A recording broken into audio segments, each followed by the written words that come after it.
Hello, a very warm welcome to Fireside Chats. Today's topic is entitled Spiritual Effort. In this series, we look at a variety of topics surrounding spirituality.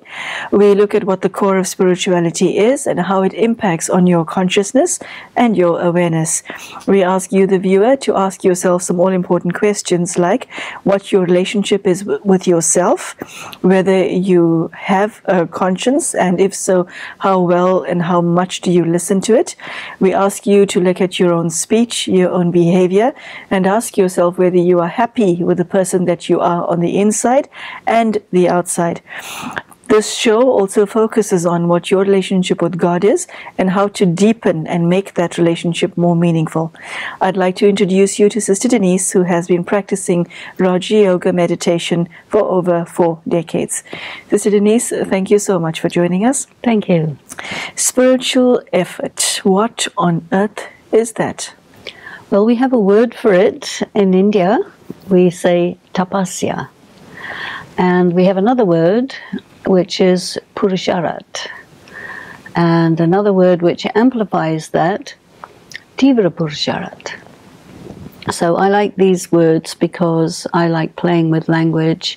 Now, tapasya is generally interpreted into English as intense meditation, and that actually can be interpreted as striving. So you are trying to accomplish something. Tapasya means that you want to develop your power of concentration, because a spiritual effort means, and even the word effort, you see, that's we're not necessarily comfortable with that word. This word purusharat is generally translated as effort, but if you break down the word, Purush is a person, a soul, a spirit, a being, a man. And arat is something like more for the sake of. So any action that you do for the sake of yourself, that is spiritual effort. Where yourself is, of course, not yourself, the body, yourself, the soul. Sister Denise, what does that mean on a practical level? Effort to do what? To go away? There are so many people who come to us saying, I want to learn meditation because I can't concentrate. So it's definitely an achievement to guide your intellect to be able to concentrate on what you want, when you want, how you want, for as long as you want, or not if you don't want. So this power of concentration is a very important ingredient if you want to achieve heights of meditation, because you have to concentrate on your own being, which is a tiny point of light. So that's already very concentrated. You know, in photography, how they discovered about photography is the camera obscura. Have you heard about that? It's very interesting. Camera obscura is you have a little hole, and there is like a little room, and the light that goes through that little hole causes whatever is on the outside to be reflected on the wall of that little room. And so the thing about it is the teeny tiny hole is somehow a gateway where you can go from, as it were, one dimension to another dimension. And so the fact that the soul has the form of a tiny point of light means that when you concentrate your mind upon your own self in the form of a tiny point of light, it causes you to be able to cross from the world of matter to the world of non-matter. So that is the method. Very, very tight concentration. And once you have gone from the world of matter to the world of non-matter, then you want to concentrate your already concentrated mind on the being of God, which is also a point of light, in the world of non-matter. And that is a spiritual effort, because, you know, when it's so tiny and so precise, you have to deal with the fact that your mind is wavering, and you want to get your mind to hold still. You know, a flame will move if there is any kind of movement in the air. But if the air is absolutely still, then the flame will just go up still. So any kind of emotion in your mind prevents your mind from being still. Now, some people, they say concentration means you have to apply force. But you know what happens when you apply force to a being is it's very destructive. So what you have to do is you have to apply something like a spinning mechanism. You see, because say, for example, you have a spinning top, and the top may be, you know, big in one part, but the part that is actually touching the surface, that is a very, very tiny point. And the smaller the point, the less resistance. And then it'll continue to spin more or less indefinitely if the point is absolutely tiny. So that's the kind of the mechanics of it. You have to make yourself really small and really stable. And you can only do that if your thoughts are concentrated and pure and true and powerful. So that means you have to have a collection of pure, powerful, true thoughts to feed into your mind so that you can become still and steady, then cross to the world of non-matter, which is the world of the mind, and from there focus your mind on the being of God and hold it steady. That is not so easy. Okay. Now, Sister Denise, the meditation center attracts people from all walks of life with varying types of personalities and who want different things. What is your aim within your spiritual life? Does everyone have the same aim, or do people have their own agendas? Why take on spirituality at all? What do you get from it that you cannot get elsewhere? Well, everyone has a spiritual component, because everyone is anyway a soul, but all the souls are different. And the way people understand even the instructions how to meditate is enormously different. You know, I will say, okay, consider yourself to be a point of light. Some people will think of a physical thing, some people will think of a spiritual being, some people will put one or another color on that point of light. You know, it's just enormously varying because of the inside of the different people. And so when people want to learn to meditate, we will take them slowly through various exercises and various points of information and really just see how they work with it, what they want to do with it, and so on. Because we know that learning meditation depends much more on who you are than what you're learning, you know, because if you are a person with a very great spiritual potential, then you will, you know, you will lap it up, you will want more and more and more and more complex and so on and so forth. But everybody's different, and you can't really tell just by looking at them. My aim has to do with really understanding the concepts and applying them and seeing how they translate into practical everyday life, but also to develop a very interesting and fulfilling inner world, and, you know, really to see just how far can this be taken, you know. But everybody's very different. Yeah. Sister Denise, how does one measure success within spirituality? If you embark on an academic course of study, you get promoted from year to year, depending on whether you pass your exam or not. Within spirituality, are there exams? And how do you know if you're passed or not? Well, I think there's exams all the time. From? And, well, life. From life. So life is the examination room. That's one of them. You also get tested by God. I mean, one of the exams is God will say, okay, I'm going to withdraw from you so that, you know, there's no way that you can experience me. And then I want to see how you handle that. So how are you going to handle that? That's a test of faith. It's a test of, okay, make yourself more subtle, understand there's a game going on. There's so many different aspects of tests. Every one of your weaknesses will be tested to see if you still operating on that basis, or if you've been able to absorb powers and virtues from God, because God is your source, and God will see, you know, have you understood what I'm telling you? Have you drawn virtues from me? Have you empowered yourself?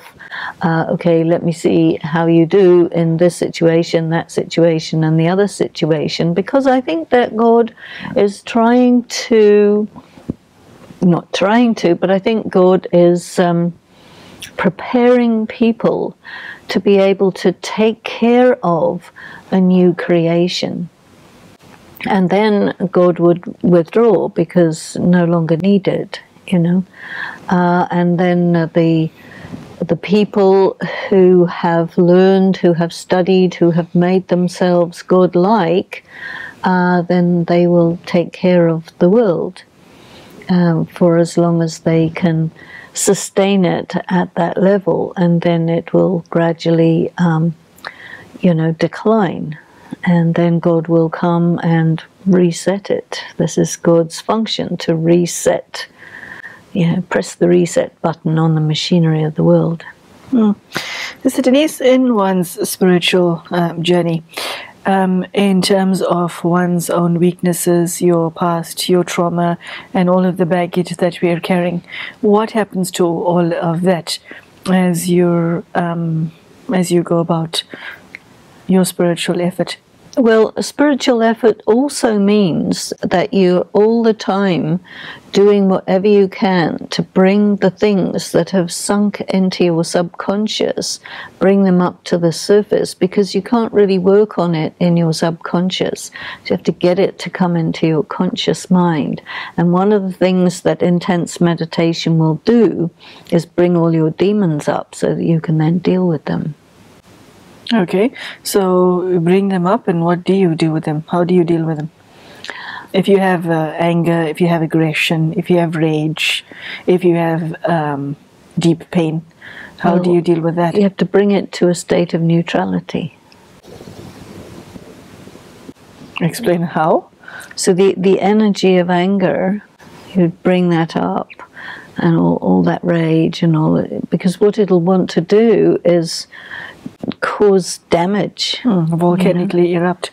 Yes. Yeah. So you have to contain that and quieten it, calm it, and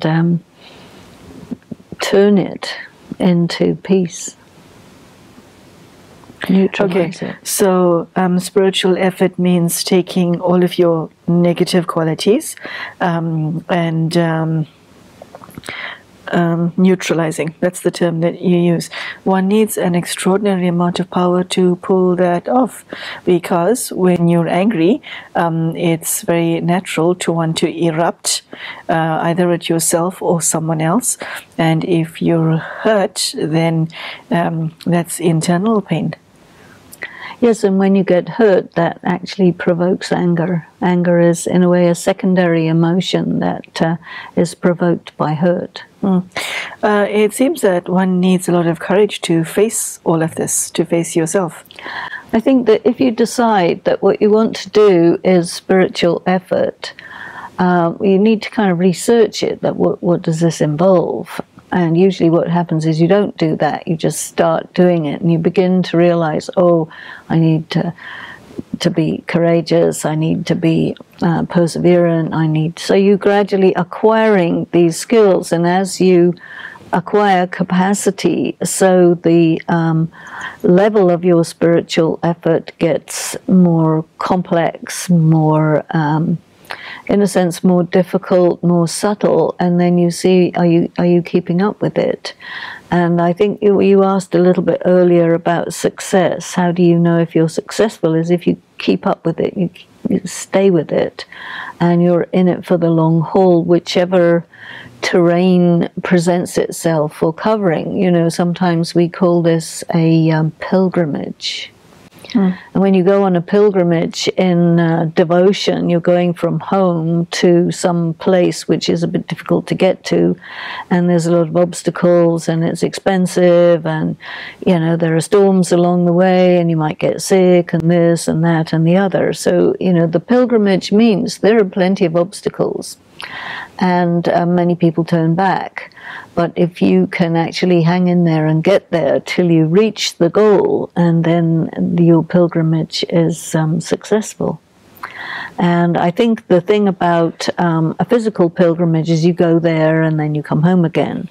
But a spiritual pilgrimage is, you know, you use your whole life for it, and you go there and you don't come back. Sister Denise, what happens to one's feelings if one is making spiritual effort? Are they as intense as it was before? Or is it also neutral? Or do you experience things like intense sorrow and euphoria? Or is it more towards this range as opposed to this range? No, it's not like that at all. When you are in body consciousness, your emotions are gross as well as up and down. But as you pursue your spiritual effort, all of your feelings become more and more refined, and you get to be able to go to the depths and take advantage of the depths and go to great heights and work with what is there. So it's a whole different, you know, if you are a pianist, you have your bass notes and your high notes, you have 8 octaves, and you work with that. You can't say the bass notes are not good or the high notes are not good, we'll just stick with the middle notes. Music means the whole range. When you're in your negativity, in your impurity, you are unable to manage that. But as you move forward in your spiritual effort, you take that whole range and you make it into a symphony, which is the expression of your life. Sister Denise, for many of us, we kind of like what we become, including our dark side, okay? Because it's a question of, you know, you're quite accustomed to the devil within. But what you are talking about is a transformative change. Yes. Transformative change, said differently. So does that journey itself not threatening to a person? Because you were talking about a metamorphosis, aren't you? Yes. Okay. Yes. Now, metamorphosis can scare, and facing fear is part and parcel of the blocks that one experiences when you're talking about the type of effort that you just mentioned. Well, if you're a caterpillar... okay, I'm going to stop you right there. We're not caterpillars, we're human. No, but the analogy is there. The human being at the present time resembles the caterpillar because all the caterpillars do is eat. They're consumers. Okay, so everyone watching you are human caterpillars. Okay, please do not switch your televisions off. Yes, caterpillars. But okay. the caterpillar, the end result of a caterpillar is a butterfly. And so the caterpillar's life is moving towards that transformation of the butterfly. So when the caterpillar has had enough of consuming, then it goes into the cocoon, which corresponds to the time of spiritual effort where you're turned within, and this is where all the transformation takes place on the inner level. And then when the right moment comes, out comes the butterfly. But you know, you would never think that that butterfly used to be a caterpillar because it's so different. And this is really what happens to a person who is engaged in spiritual effort is, you know, you're changing actually internally, and then all of a sudden one fine day the visible change suddenly becomes beautiful and visible, and that's a miracle. Yeah. Sister Denise, when one starts one's spiritual journey, you do it for, you want a bit of peace, you know, you want to get rid of your pain and sorrow, you experience a bit of trauma and you want to overcome that. And then what you're saying is that once somebody starts working on one weakness, then you realize, but hold on, I just don't have one weakness. I have this and this and this, and I might as well, you know, heal everything and change everything. Your ego can't possibly be happy with that journey, can it? It'll do everything in its power to sabotage you, won't it? Well, because there's a part, this is what I was asking earlier. There's a part of you that likes who you are and what you've become, warts and all. Warts and all. Okay, this is it. You know, it's not perfect, but I like it. And now you want to change and shift, and you know, the reward is invisible. And the efforts are intense, and so, you know, why climb the mountain? What's the motivation? Because it's there. Give us something that's at the top of the mountain that we don't know about. Why make the journey? I spoke to at length a person who was an Everest summiteer. Really? And yeah, who's a colleague of mine, and who made several attempts before being able to reach the top. And when you hear that relationship between the mountaineer and the mountain described, you know, one of the things that has to go is the ego.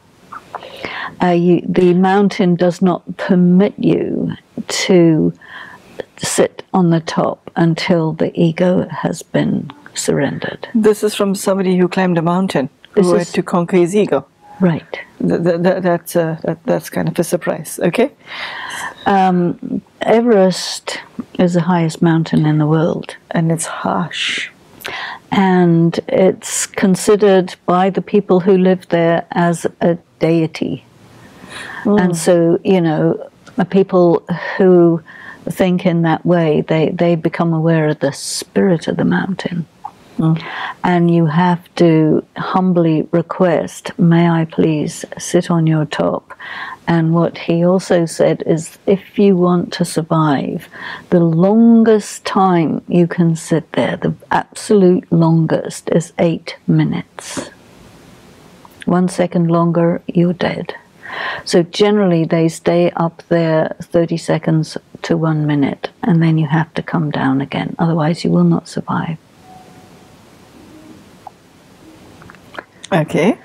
So this is the analogy for spirituality. I mean, your goal is to sit on that top, and you know, the experience of the achievement of, yes, I have made it, I have reached God, and you know, that can only be done with absolute humility. You see, because you have to have permission to go there. You don't conquer a mountain. You don't conquer God. Okay, so briefly, because we're almost at the end of today's show, what's in it at the end? What is the Everest as far as spirituality is concerned? Why make the journey at all? What's in it for me? I suppose the ecstasy, the joy, the wonder, the extraordinariness, the coming together of the self with God, and the experience of fusion with God. You can't become God, but you can experience fusing with God, and that is the greatest experience possible for a human being. Sure. Okay. That's a good answer. Okay. Yes, you have answered my question. Thank you. Sister Denise, thank you so much for sharing your spiritual experience. The show's been an eye-opener. So thank you for that. There's a lot more information, but we have half an hour, so this is what she shared during this time. And I think what I like most about what Sister Denise shared is that one should not have any illusions about embarking on a spiritual journey. You should know what you are letting yourself in for. But the promise at the end of it is to realize your own beauty, your own depth, and also to fuse with God. I think that's a very beautiful state to experience and to become, and something that perhaps we all aspire to, but hitherto did not know how. So I thank you for joining us today, and I wish you luck on your own spiritual quest. Goodbye.